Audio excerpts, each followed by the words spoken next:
Hello everyone, what's up? We have the Confederations Cup set in stone.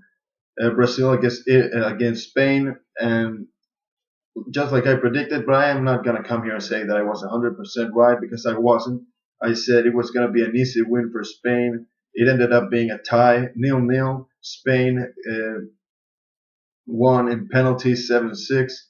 Uh, but there were like three matches in one, you could say. The first half, the second half, and the extra time. And the reason I'm saying this is because the first half was dominated by Italy. The second half was an even match, and the extra time, probably the last minutes of the second half, and the extra time was all Spain. But let's talk about the first half. The first half, there were two clear chances by Italy coming from Maggio. Both with headers.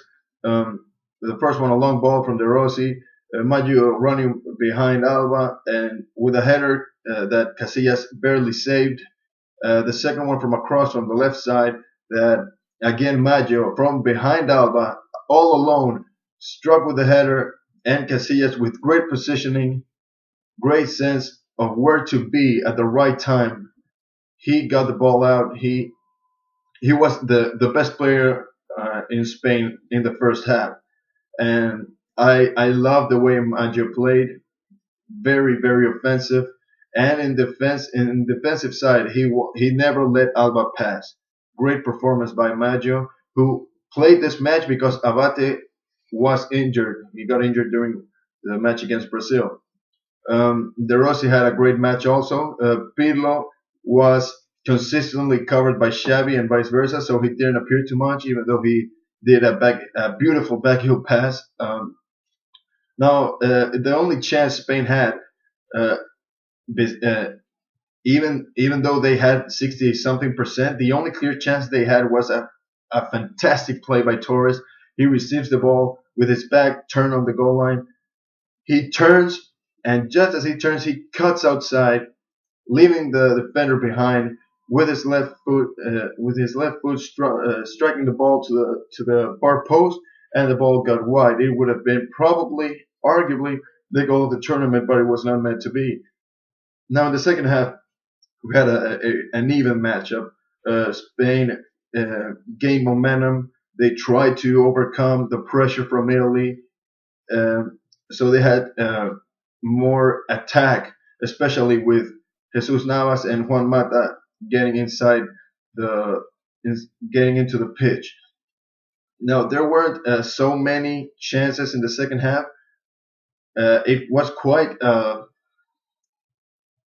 boring, you could say. The second half was quite boring. There wasn't so much action, but there was a clear chance after a great play by I believe Torres, getting inside the box, giving a pass wide to the right.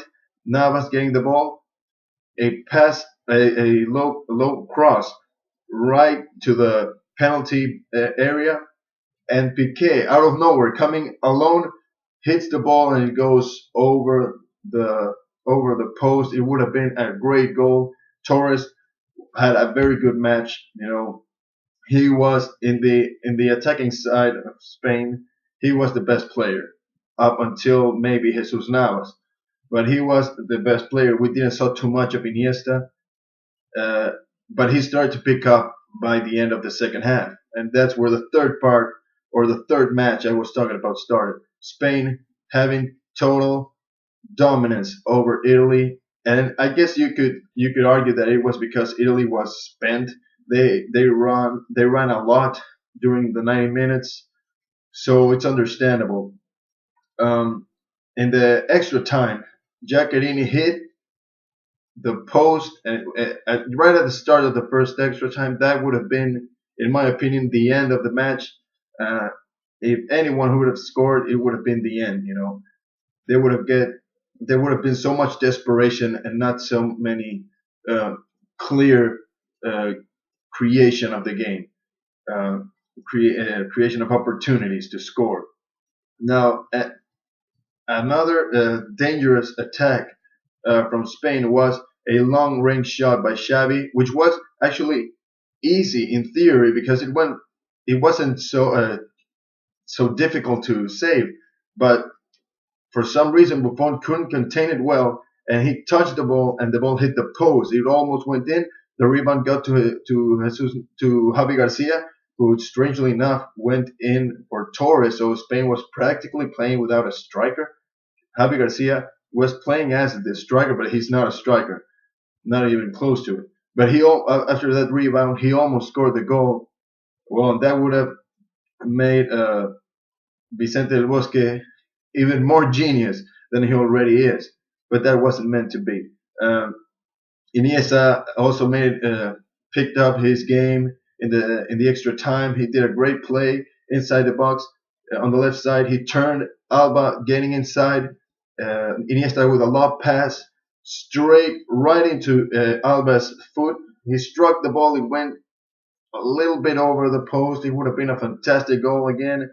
The extra time, Italy didn't have too much to do. Didn't do too much after that hit that post uh, from Giaccherini. But right in the last minutes of the second extra time, Spain had like three clear chances, especially with a counter attack. It was like 4 against 3. Uh, they didn't do it too quickly. A low cross that Javi Garcia tried to hit it with his back heel, but it didn't go to the goal. But it was the first half, especially and the extra time, were pretty intense, full of action. That's the kind of matches anyone wants to see. But the second half was pretty forgettable.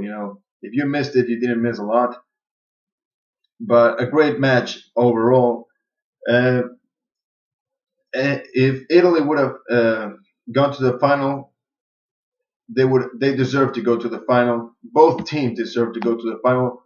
So it sucks that one of them had to go back home early. As for the players I liked during the match, Casillas, fantastic first half. Again, the savior of Spain. I think he hasn't received a goal in this kind of tournament since the loss against Switzerland back in the World Cup, which is amazing just to think about it. Um, great match by both Sergio Ramos and Piqué, containing the Italy offensive very well. Great timing from both men. Um, Jesus Navas, great match from Jesus Navas, the most uh, offensive player Spain had in the little time he spent on the field. Iniesta kind of woke up by the end of the second half, but before that he just wasn't the player we're used to seeing. Torres, before Jesus Navas came in, was the best player for Spain in the attacking side.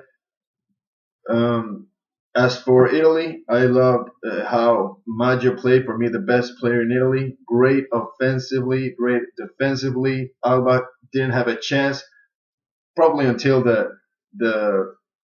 the tiredness came into play. Right at the end of the second half. De Rossi with a great match also, and Pirlo. Pirlo was covered perfectly by Xavi and the rest, mainly Xavi, because Xavi was like a shadow of Pirlo in this match. So Pirlo did not have too much of influence during the match. But anyways, the penalty shootout was great. Uh, I was pretty nervous just looking at it. I can't imagine how nervous the players must have been. Great penalties. The only bad penalty was the one that was missed. Uh, Buffon and Casillas never really had a chance of saving any penalties. They were greatly taken. So that's it, I guess, for Italy. Spain moves to the final. I guess Brazil this Sunday. It's going to be a fantastic game. I don't remember seeing a game between Brazil and Spain, not even in highlights. So I'm pretty excited. It's the best team in the world, probably the best team in national team history. You could argue that that's Brazil from the 1970 World Cup, but this team is pretty solid from top to bottom. They haven't received a goal in ages. You know, and as far in this kind of competition, uh, As far as Brazil goes, in the semifinals they showed the level they had us. We got used to seeing after the 2006 World Cup. But I think Neymar is gonna have to be more decisive than ever, and his teammates gonna have to play for him in this match in order for him to be decisive. So it's gonna be a pretty interesting match. I gave Spain the win. I predicted before the tournament that Spain was gonna win it, and I'm sticking by it. Spain is gonna win 3-1 in my opinion. Iniesta is gonna have a fantastic match. So we're gonna have to wait and see what happens. You tell me what you think. You tell me your predictions. You tell me what you thought about the match today. And please help me out by liking this video, subscribing to my channel. Thank you for watching, guys. Bye. God bless.